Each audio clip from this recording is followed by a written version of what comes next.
Right, good afternoon. Good afternoon and welcome to today's Planning Committee. This is not a public meeting, but a meeting the public can attend. Are we okay over there? All right. I am Councillor Sue Farmer, Vice Chair of the Planning Committee, chairing today's meeting. Before we commence, I would like to outline the domestic arrangements for the meeting. We are not expecting a fire practice today. If the alarm sounds, please leave the building by way of the fire exit through the door at the rear of the chamber on my right. When you leave the chamber, proceed down the stairway and exit through the emergency exit on the ground floor. If there is anybody with mobility issues, please wait in the refuge area at the top of the stairs where the emergency evacuation lift is located, and use the intercom situated to the left-hand side of the lift door to call for assistance. The designated assembly point is in the public square in front of Cast, beyond the fountain. I would like to inform members of the public and press that today's meeting will be audio-visually recorded. By entering the Chamber Council, you will accept that you will be recorded and your images retained and broadcast by the Council on its website and on YouTube.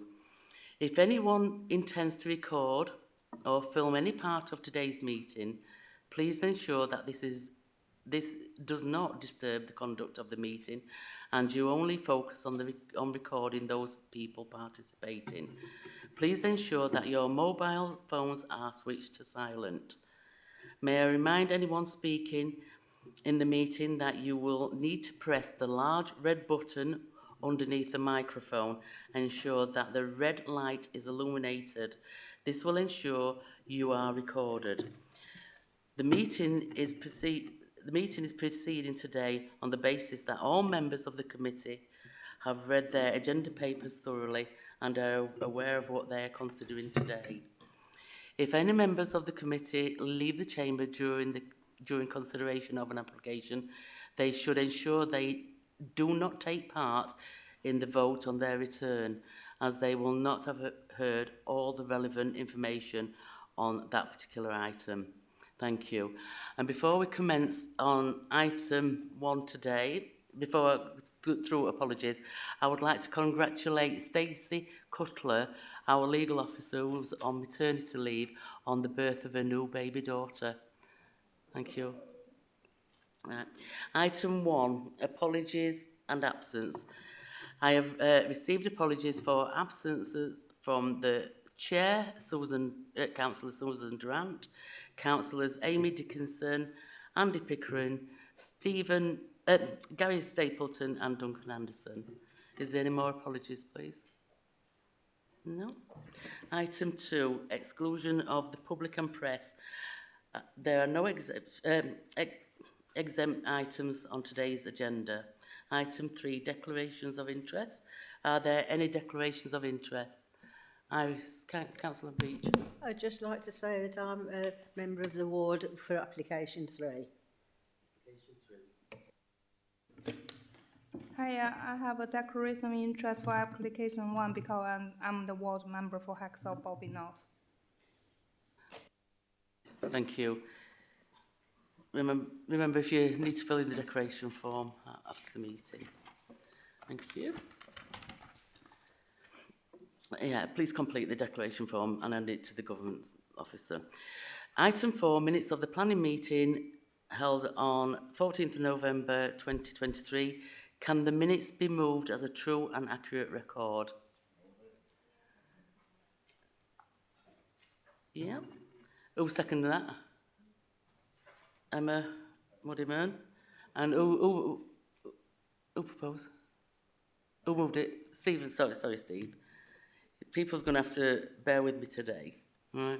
So I'm not feeling 200%. Is that agreed? Thank you. Right, let's go. Item 5, schedule of applications. Application number 1, planning application 22/01702/COU, change of use of ground floor from vacant bar public house sui generis to off licence Class E at former Exthorpe Star Bar, 2 Langer Street, Exthorpe, DN2 0EX. Susie Boyce, the planning case officer, will introduce this item. Thank you, Susie.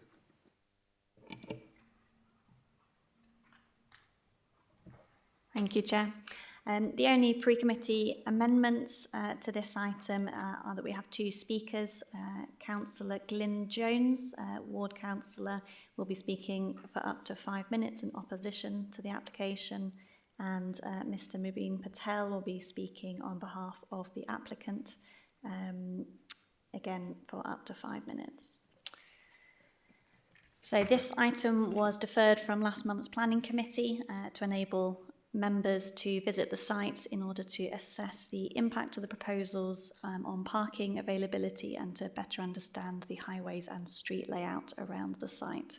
So that site visit took place on Friday afternoon last week.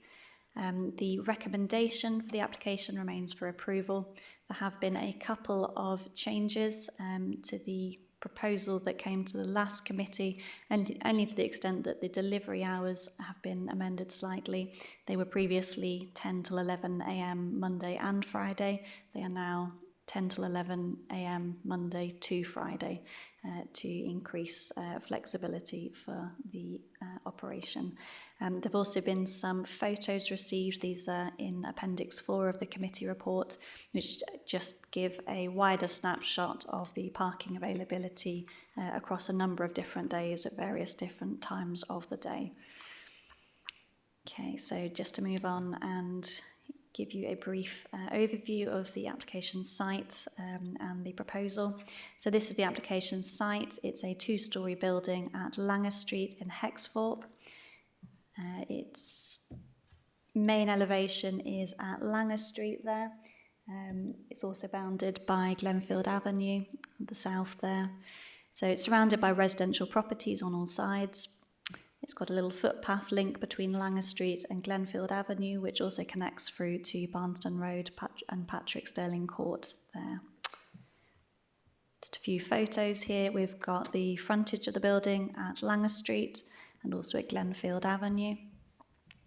The building itself, at the top floor, there are 3 flats, and the ground floor, it comprises about 340 square metres of vacant floor space previously occupied by the Hexthorpe Star Bar. It's been vacant for some time. On your left here, there's the parking and servicing area to the rear. There are 3 parking spaces. These are for residents of the flats above only. This is also where the servicing to the ground floor will be, as well as bin storage. So just a few photos of the surrounding streets. This is Langer Street and Glenfield Avenue. In terms of the proposal, no external alterations are proposed. The proposed off-licence will take up about 150 square metres of customer-facing floor space. The remainder of the ground floor will be storage, staff room, toilet facilities, etc. So as mentioned, deliveries are going to be from the rear via Glenfield Avenue via a sort of small van. Opening hours 8 a.m. to 9 p.m. and as mentioned, deliveries are now Monday to Friday 10 till 11 a.m. So in terms of the main considerations of the application, these largely revolve around the principle of the change of use from the former bar to an off-licence, parking and highways impact and impact on neighbouring amenity. There have been 14 neighbour objections from 16 members of the public on this application, which is the reason it was brought to planning committees in the first place. So in terms of the principle of the change of use, this largely revolves around the loss of the former public house, which is considered a community facility by the National Planning Policy Framework. Local Plan Policy 51 seeks to protect against the loss of community facilities. However, the proposed use and an off-licence, which is essentially a small local convenience shop, is also considered a community facility, so there is no loss in that respect. And then in terms of, the proposed retail use, policy 22 of the local plan also seeks to steer new retail uses towards town, district and local centres. However, again, as a small shop serving the local community in a residential policy area, this is supported in principle. In terms of parking and highway impact, so this was one of the reasons why the application was deferred for a site visit, so members could visit the site and assess the impact of the proposal. One of the reasons that members of the public have been objecting is a perception that the proposed off-licence will increase parking pressure at Langer Street in particular. It's worth noting, however, that as an off-licence and therefore a small local convenience store, most customers are anticipated to be local residents who are likely to walk to the store. Any that do choose to drive are unlikely to be parked for any significant period of time. It's also worth bearing in mind the parking impact of what would happen if the existing lawful use of the premises as a public house, if that were to be reopened. It could be reopened without planning permission, with no planning conditions restricting opening hours.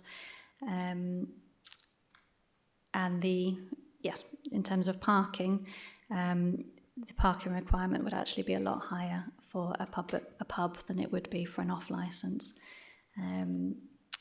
Parking at both Langer Street, Glenfield Avenue, and indeed Urban Road and other surrounding roads are entirely unrestricted. In other respects, so neighbouring amenity, as I mentioned, there have also been several objections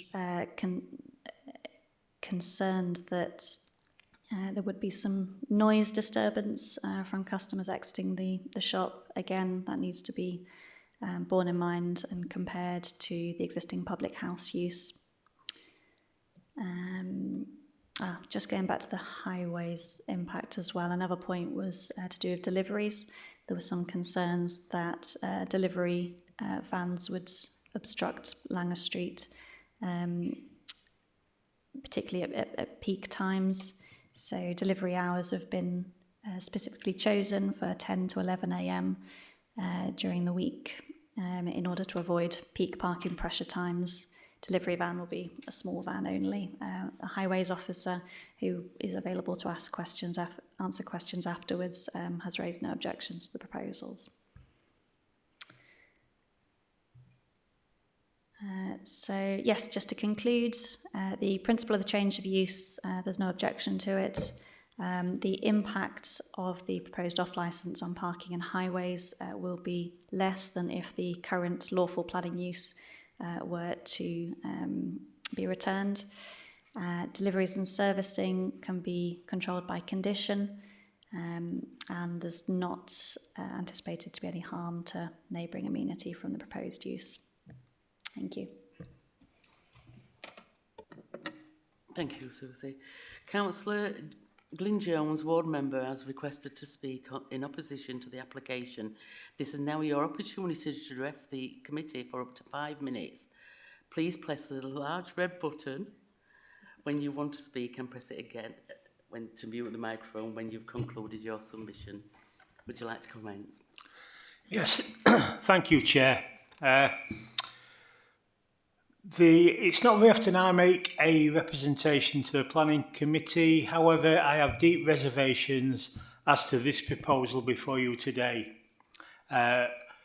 This proposal is from a former pub, club, bar, because it's been all those different things, at Langer Street into a supermarket. It is in an urban area off the main road where parking is extremely restricted, and the delivery area is congested and difficult to access. Directly next to and part of a senior citizens enclave on Langer Street and Glenfield Avenue. I know there's been a site visit to review and access the area and the application. However, I hope you do have a full understanding of the issues and layout of the area and the application concerned. I thank you, Chair. I've got another meeting to go to, so I thank you and beg you for your indulgence. Thank you. Councillor Jones, can you just ask you to wait a while till the conclusion of this application? Thank you.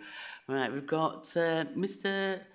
Mubin Patel, on behalf of the application, has requested to speak in support of the application. This is now your opportunity to address... Sorry. Just need to ask whether the planning committee got any questions of Councillor Jones. Oh, sorry.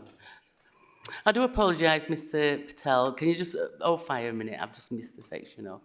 Can I ask the committee members if they wish to ask Councillor Glyn Jones any questions in relation to his submission? No, thank you for that. Thank you, Glyn. But can you, Mr. Jones, Glyn Jones, can you still wait till the conclusion? Thank you. Thank you. Right. Mr. Mubin Patel, on behalf of the applicant, has requested to speak in support of the application. This is now your opportunity to address the committee for up to 5 minutes. Please press the large red button when you want to speak and press again to mute the microphone when you have concluded your submission. Would you like to commence? Thank you, Chair, and good afternoon, councillors. The main consideration here is the availability of parking and when deliveries would take place. It should be noted that the proposed shop, it's not a supermarket, would have a reduced parking requirement than that of the pub. This would represent a betterment to the existing situation. There are no parking restrictions at Langer Street or on Glenfield Avenue. Both the highways have sufficient space for parking and turning heads are available for vehicles to manoeuvre if required. If you see Appendix 4 of the officer's report, which shows the availability of a significant number of car parking spaces on both of these highways. Now, this would be a local off-licence where customers would primarily be from surrounding houses and therefore walk to the shop rather than opting to use the car. Deliveries would be made using a small van. We have worked with the planning officer to ensure the impact from deliveries is limited. Delivery hours would only be between 10 AM to 11 AM, Monday to Fridays. A suitable condition has been added to any approval to ensure this. The existing dedicated parking for the first 4 flats would be retained and would not be impacted by this development. Given the nature of this proposal and evidence provided in Appendix 4, the proposed shop would not detrimentally impact on the highway network or have a greater impact than the existing use as a pub. In terms of neighbouring amenity, what's more harmful, a local off-licence or a pub? The existing pub operates late into the night until 2 AM and also has a music licence. So it would have audible music, customers would park for hours and customers would congregate outside. This would all cause nuisance to surrounding residents. In contrast, the proposed shop would be smaller. The opening hours would be conditioned from 8 AM to 9 PM, after which residents can enjoy a quiet period at night. Delivery times would be outside of the school runs, there would be no loud music, and there would be no reason for customers to congregate and make noise outside the premises. In terms of crime, the applicant would be installing around 30 CCTV cameras. Also, the use of the site would provide natural surveillance. Alcohol would not be consumed on site. A licensing application has already been granted for the sale of alcohol from the premises by the council. So, to summarise, this application would replace one community facility with another. Local and national planning policy supports small shops in residential areas such as this. The amenity and highways impacts by virtue of this proposal would be improved when considering the existing use of the site as a pub. This proposal will make use of an empty property. No objections have been raised from the council's policy officers, highway officer or from South Yorkshire Police. The proposed change of use away from a public house would present a material benefit. It is therefore respectfully requested to this planning committee that planning permission be granted. Thank you, Chair, and thank you, councillors, allowing for me to speak. Thank you, Mr Patel. I would now ask the committee members if they wish to ask Mr Patel any questions in relation to his submission. Councillor Hogarth. Yeah, a lot's been said regarding the public house licence, and the parking has been removed from the public house in relation to that. So how can everyone say it can be, we can turn it back to a public house tomorrow? Because one of the conditions, I'm sure, of what a public house would be parking, and that's been removed. So how would that fit in, do you know? The lawful use as existing is a public house, so you wouldn't need a further planning application for a change of use. That is the lawful use at the moment.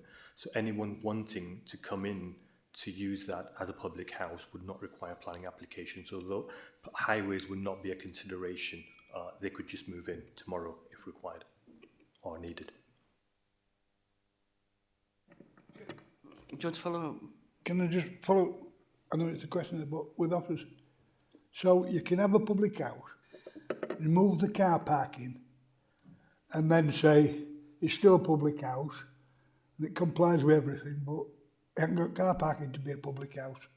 So how could it revert back to a public house without all that, what's required? Right, before we ask that question, is there any more questions to Mr Patel? Councillor Cox. Thank you. Do you intend doing any works to outside elevations upstairs regarding broken windows, etc.? That's not under consideration as part of this application. It would be something I will speak to the applicant about in terms of maintaining the property, but it's not a planning consideration. Thank you. Any more questions for Mr Patel? Right, committee members, we will now go into debate. Does any member wish to comment on the report or ask the planning case officer a question? Councillor Hogarth. Yeah, just regarding the public, but how can it be converted back to a public house without parking, which has been removed? So this boils down to what the lawful planning use of the entire site is. I believe the car park was actually removed some sort of 20, 30 years ago, so it hasn't had a car park for most of that time. So it has been operating as a public house without a car park for quite a significant period. In terms of how it can be turned back, they wouldn't need a planning application in order for another operator to come in and run it as a pub. So it essentially already has planning permission, therefore there wouldn't be a consideration of the highways impact in that respect.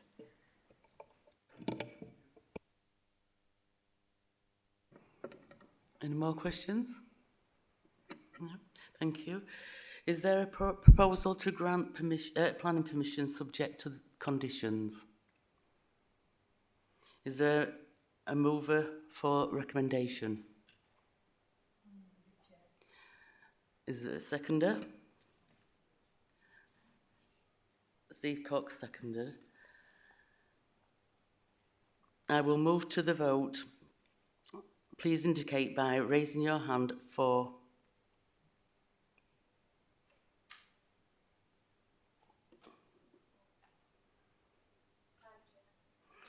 Against?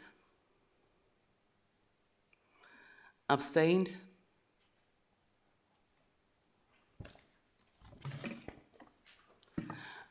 I can confirm that the planning permission has been granted. Thank you. Thank you for your patience. Thank you.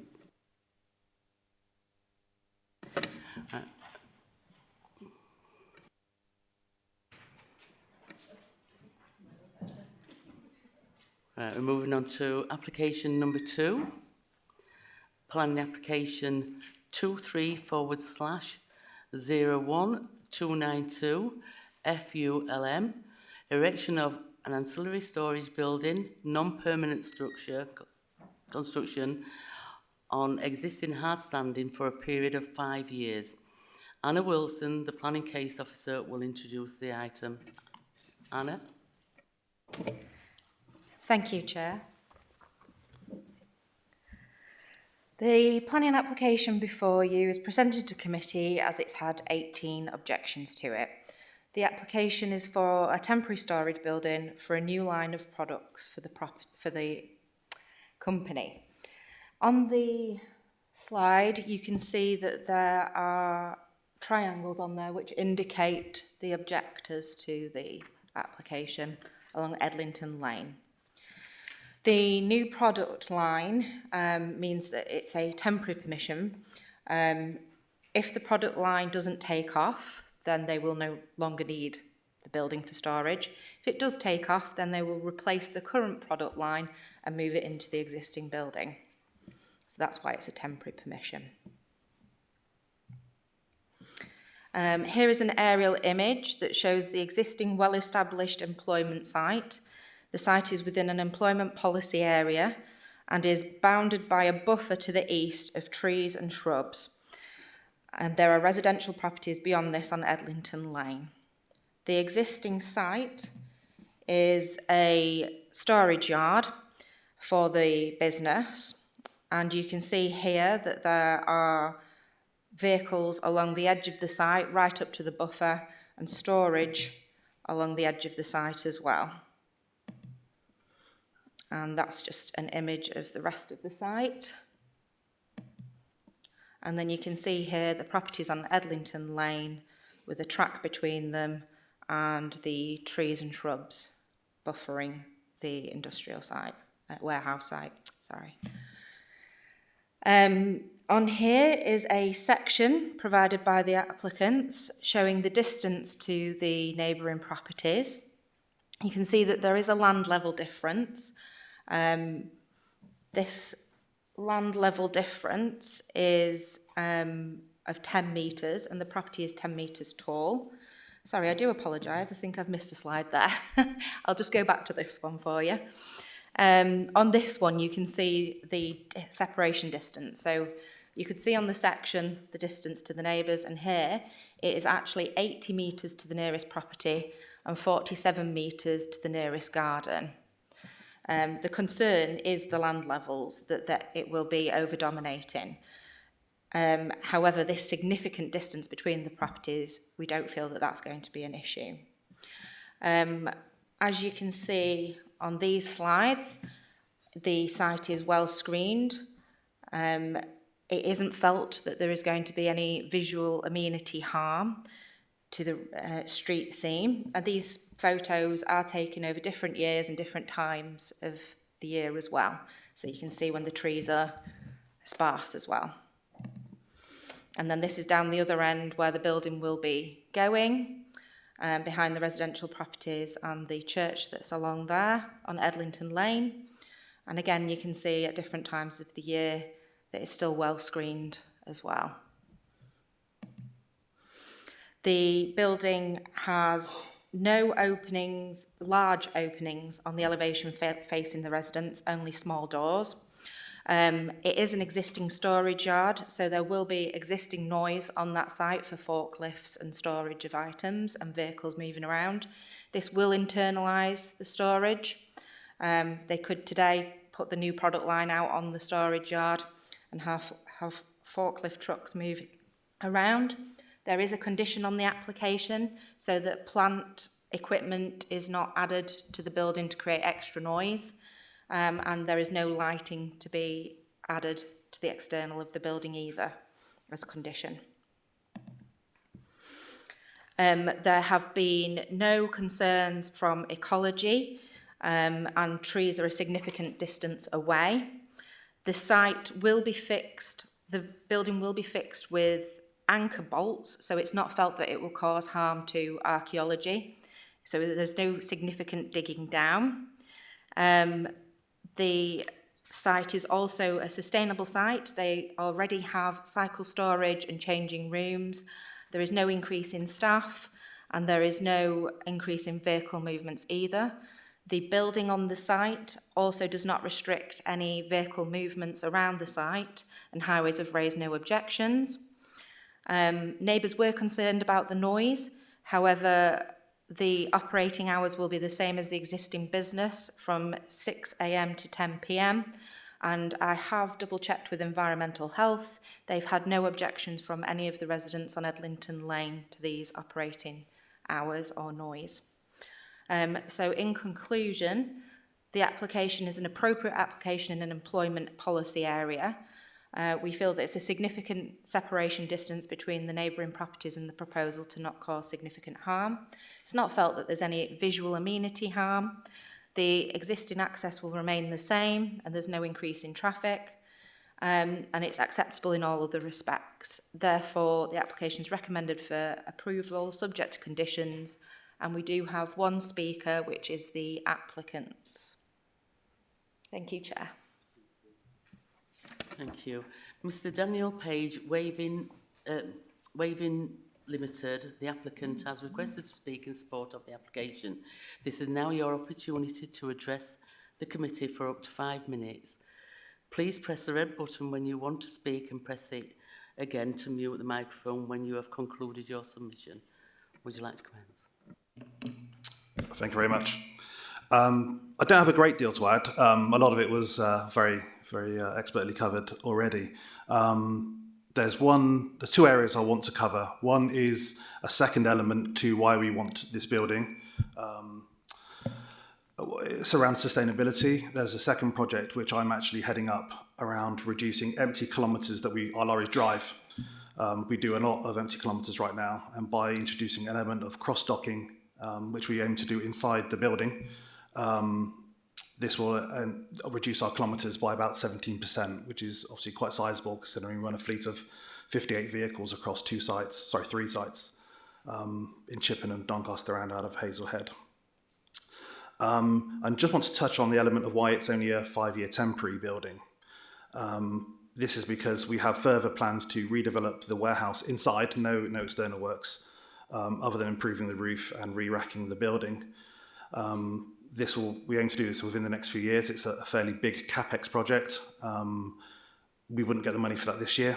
That was made very clear by the business, so we aim to do that over the next few years. At which point all the functions within the temporary building will then move into the main warehouse. That's all I have to say. Thank you very much. Thank you.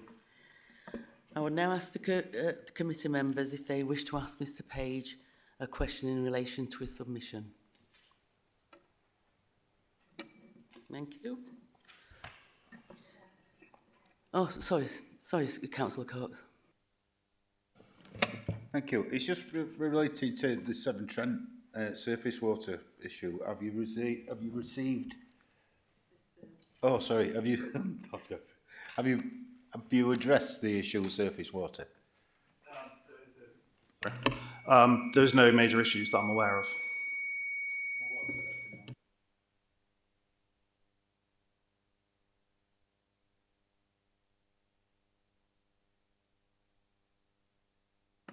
Any more questions to Mr Page?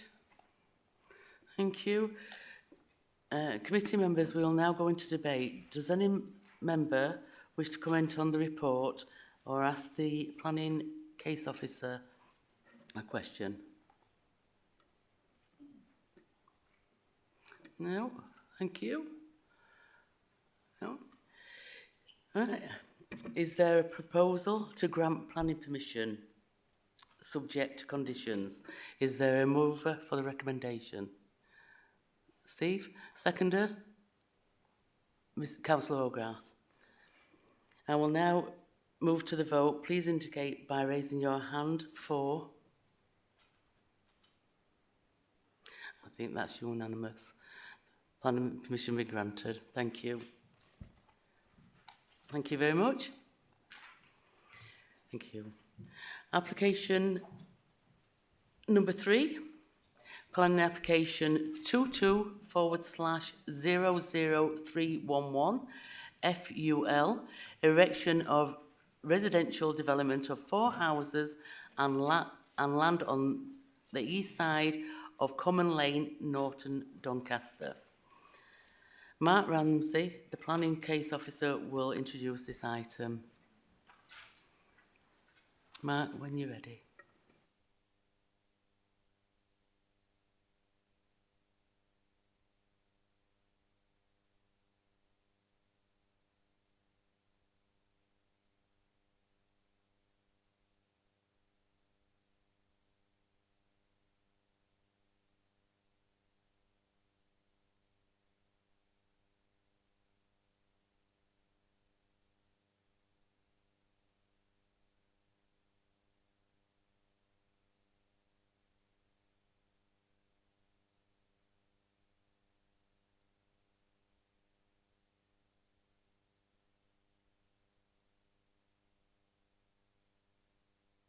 Sorry about that. Sorted the technology out. Thank you, Chair. Good afternoon, everyone. This is an application on land that formed part of Schoolboy Farm just south of Norton, access from Common Lane and sits south of the houses that front Pinfold Lane. The application is being presented due to the number of objections made when the application was first submitted. However, the scheme has since been reduced from 5 properties to 4. Historically, there have been various applications and permission during the last couple of decades for the site which have not been implemented and for a similar level of development as proposed here. So this is the formal location plan from the application, with the site sitting south of Pinfold Lane and previously occupied by buildings belonging to the farm, which have since been demolished. Former farm buildings have since been demolished and the part of the site proposed to be developed sits inside the village envelope. The yellow line shows, the yellow line shows the village boundary and the site is between this and the backs of the houses on Pinfold Lane. The village boundary runs parallel with the north elevation of the original farm building and continued along the edge of the village as shown by the yellow line. The developed area on the site is north of that line in order that there's no encroachment into the green belt. The objections referred to overlooking loss of privacy, character of the area and issues surrounding the unadopted road. Following consultations with the highways team, the scheme was amended to reduce the number of houses to 4 and include tandem parking for up to 3 vehicles for each property. And there is also a turning area at the end of the site. A short section of unadopted road by the entrance to the site, while outside the red line, is required to be upgraded as part of the scheme, and the developer will enter into an agreement, a legal agreement with highways in order to do that. The number of new properties are limited to 4, so it's considered that extra traffic can be accommodated on surrounding roads without causing a severe impact on the highway network. A bin storage area next to the entrance has also been included to make waste collections easier.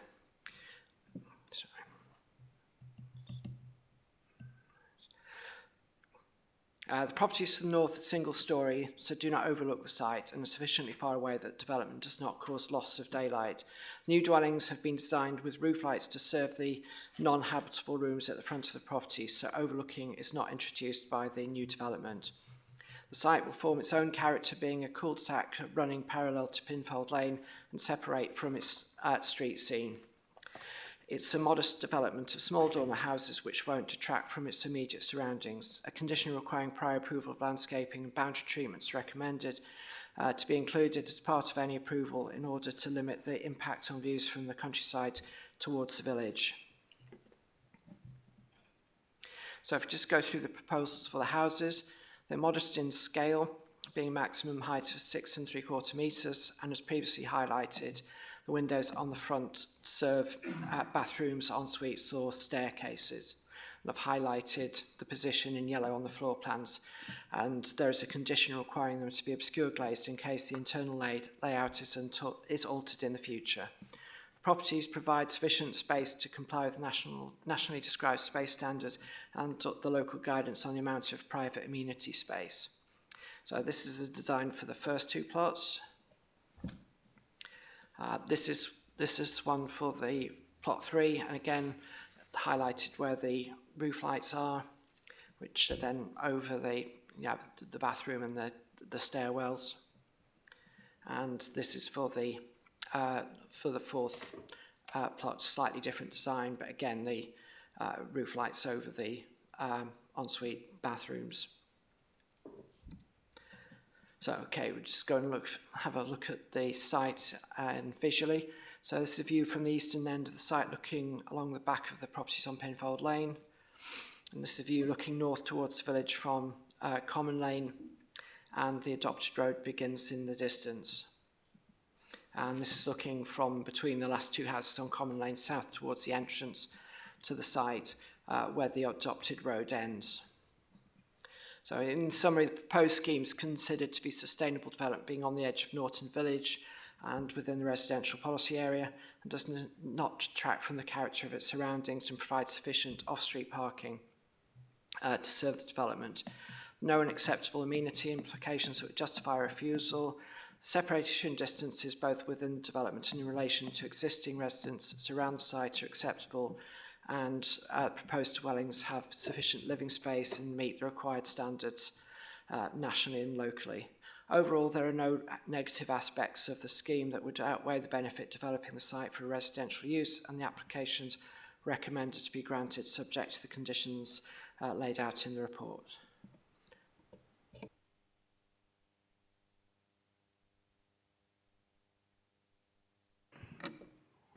Thank you, Mark.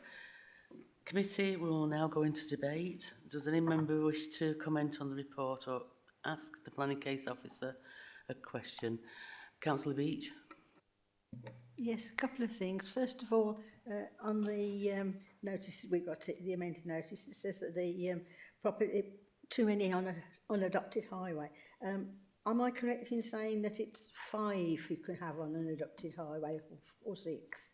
And the other thing is, you've said the little bit of road that is not made up will be made up. Will that and the road into the site at any point, presumably made up to adoptable standard, could be adopted, could it? Okay, your first point, I think you're referring to the rules on private drives. You can have up to 5 houses served by a private drive. Doesn't need to be up to adoptable standard, but obviously the surface of the access across the front of the houses will be to a relevant standard to serve that. The tracking's been checked by a highways team, so there's sufficient space for vehicles to turn. Then you're referring to a bit of common lane in front, which isn't currently adopted, so that will be made up to an adoptable standard before the properties can be occupied. Councillor Hogarth. Is there any further information regarding the internal drainage board objection? No, the scheme, the developer didn't provide details of the drainage, so what we've done is put a standard condition in that, or the foul and surface water has to be, they have to submit a scheme as a part of discharging conditions in order to satisfy us that the site can be drained and the houses can be connected to surface and foul drainage. But I mean, that's a fairly standard thing with housing schemes. Councillor Cox. The access to front of it, is it large enough to take a bin lorry? I'm just thinking with bins all being outside or towards end of it. Would it take a bin lorry and would it be able to turn around?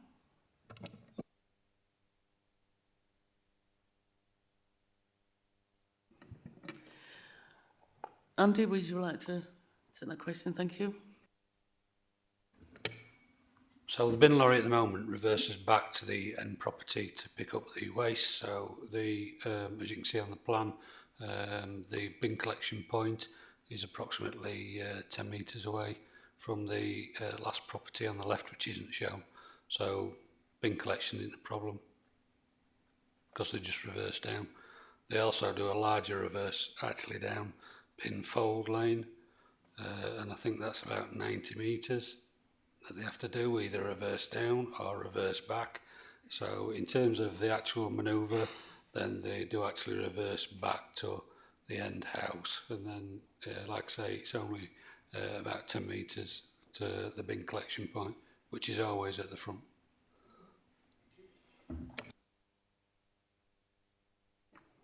Any more questions?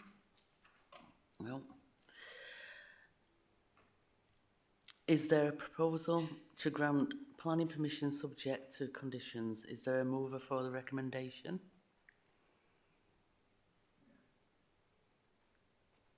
Charlie, Councillor Hogarth? Have we got a seconder? Councillor Muddyman?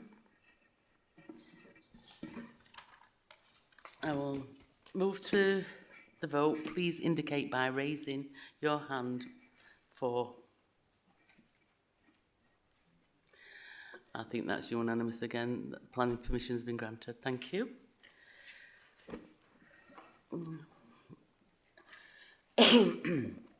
Right, just before we move to item 6, will people resume the places?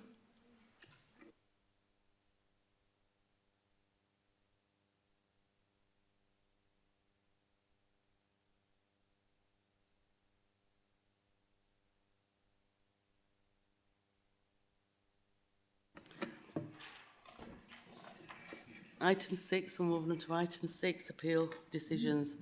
The report is for information only. Does any member wish to speak on this item? Yeah. Just, if I may beg your attention just for a moment, it's just to give you a little update on the appeal decision. There was an associated application for costs under paragraph 2 of the inspector's decision on the planning appeal, just to advise members that that was unsuccessful and that costs claim was dismissed. It's quite an interesting appeal decision in that the developer got planning permission for an extension and then decided to build something different and also changed the use of the extension into a separate living property. This then was required a planning application.